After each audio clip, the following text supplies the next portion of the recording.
Good morning, good afternoon, and good evening. Today, I wanted to talk about how to be your authentic self and what is the requirements for interviews when you're doing an interview for a job. Here's the reason why. A lot of advices have been given out within the there's always the advice of you need to be yourself, you need to do this one, you need to research the company, you need to impress them. You can impress a person for a very long time. But if you're not your authentic self, it is going to show. Whether that showing is going to be through stuttering, through fast paced talking, through not connecting information together, through. When you want to impress a person, you always try to think about what that person wants to hear. Therefore, what's going through your head and what's coming out of your mouth are two different things. What's going through your head is how am I going to impress this person and what does this person want to hear? How can I talk about this one? While your mouth, you're trying to do that exactly thought. So you end up realizing that you end up stuttering. You end up, like I said, you end up starting having like the connections is not there. You end up talking all over the place. Be yourself. Now, does that mean do I have to talk about how I love like for instance is I love anime or I love mythology or I love something that is not related to the job? Not really. Those are interesting things, don't get me wrong, but they're not going to score anything with the interviewer. Here's the thing is I've learned through my years, and by the way, I have been rejected from like over 700 companies. So I can pretty much tell you what not to do. And as depressing as sometimes numbers like this sound, or like people who like worked or like applied for thousands upon thousands of jobs and have not been getting it, it is depressing. But at the same time, you gotta learn from it, and you have to understand why you're doing something, or why is it important to learn from your mistakes. Now, what I'm gonna offer you is different from what that is different from other people. Is that I'm gonna talk about a certain country. Or not a certain country as in by name, but a certain way in this country.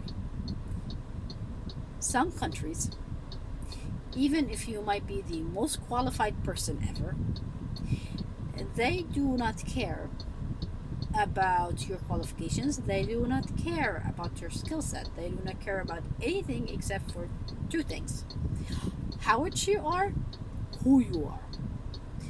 Who you are means who your connections are. Are you a perhaps of a really famous family? Are you a certain political point of view, or like a certain political group?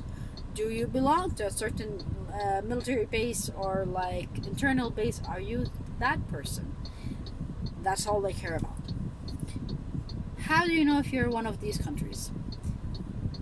Nepotism goes really high in that country. You'll find that a lot of what happens with that country is that they will send in their sons and their daughters and their like relatives to important meetings or important diplomatical meetings. You will find them boasting about how grand they are and how amazing they are, and they've done all of these achievements, even though these achievements are based on like previous presidents or previous kings. Yes, actually, there are kings that are actually down to earth and are actually great. Like they're great to their countries, even though they're kings, and royalty and monarchs that are awesome for their country because they've done so much good for their country, and therefore, yeah, as weird as it sounds, it's actually there are countries like that. I can actually, at the top of my head, I know 3 countries that have a tribal system, and their system is based on tribes, but they've done a lot of good things to their citizens. I mean, and if you're a citizen of that country, oh boy, are you proud. You should be proud. You are proud and you deserve to be proud. because you are who you are. And this is where, by the way, I'm charging my phone. That's why you guys are seeing the top of my car. Anyways, so long story short, you gotta be your authentic self. So how do I be my authentic self in this situation or in this job interview that I'm going to be applying to? First of all, do your research about this country and do your research about this company. Then talk about things that interest both you and the interviewer. For instance, perhaps that interviewer is from a famous family that mayhaps actually be in like football. For instance, for my U.S. For the U.S. connections, when I talk about football, I'm talking about soccer. So, around the world, it's called football. U.S. You do you guys, soccer in your place. So I talk about soccer. So let's say they're famous in soccer. So in that event, do you have and let's say you yourself are interested in soccer. As you can say, I'm now stuttering because I'm not interested in soccer at all. I really don't care. I don't care about most sports, to be bluntly honest. But anyways, you start talking about, let's say, this person's family. Oh yeah, you're from this family. Oh, have you seen the match yesterday? Oh, that so and so family related person did really well. You know what else we could do as well? If we use the way he actually was the way he was actually leading his entire team, and the way he was doing, and then put your skill sets in that form. You know how he was doing this one, doing this one. I can actually do this one as well. And he is my inspiration. Flattery is gonna get you at a lot of places in that event. Does that mean that you have to like literally be a brown nose person? No, you don't. But a little bit of flattery. Like I said, you can use this way as a method of like, hey, I can do these things. At the same time, you could do it in a way of like, yeah, I can do these things as well. Like this person can do that one. Another thing you could do is you could actually use your own knowledge and your own research in order to have the person in front of you actually listen to what you have to say.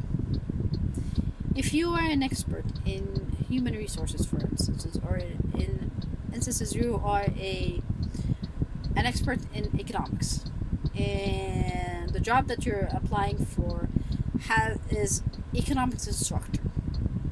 You gotta know your GDP or GNPs, anything like that. These stuff you're gonna. But you also need to know the differences between an oligarchy, monopoly. What are these things? When is a monopoly a good thing? When is a monopoly a bad thing? When is an oligarchy a good thing? When is an oligarchy a bad thing?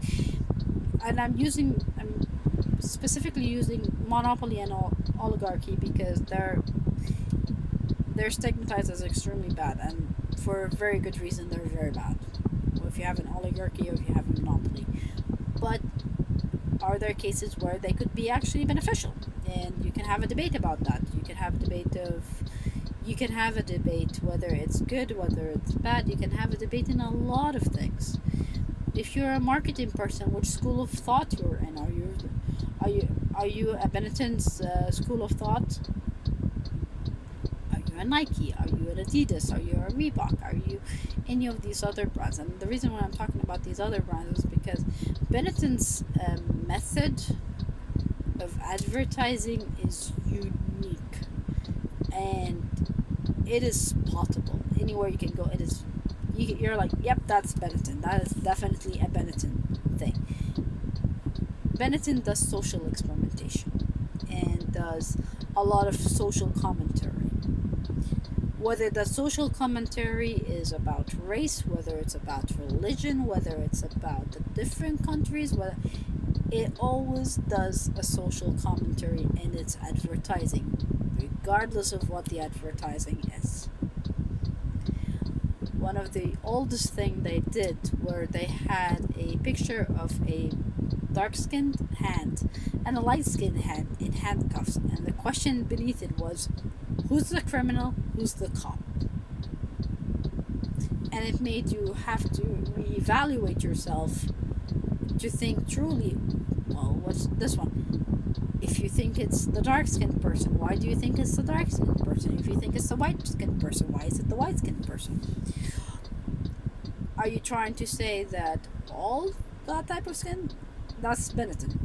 And I can do an entire video on just Benetton's method of advertising, because when we learned it in university, it was an eye opener.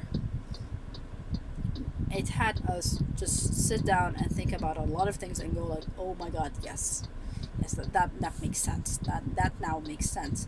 Because the first time you saw it, you're like, why are there a bunch of different pictures there, and you had no clue what there was. But then when you learned behind it, the reasoning behind it, it's very fascinating. So that's the second thing.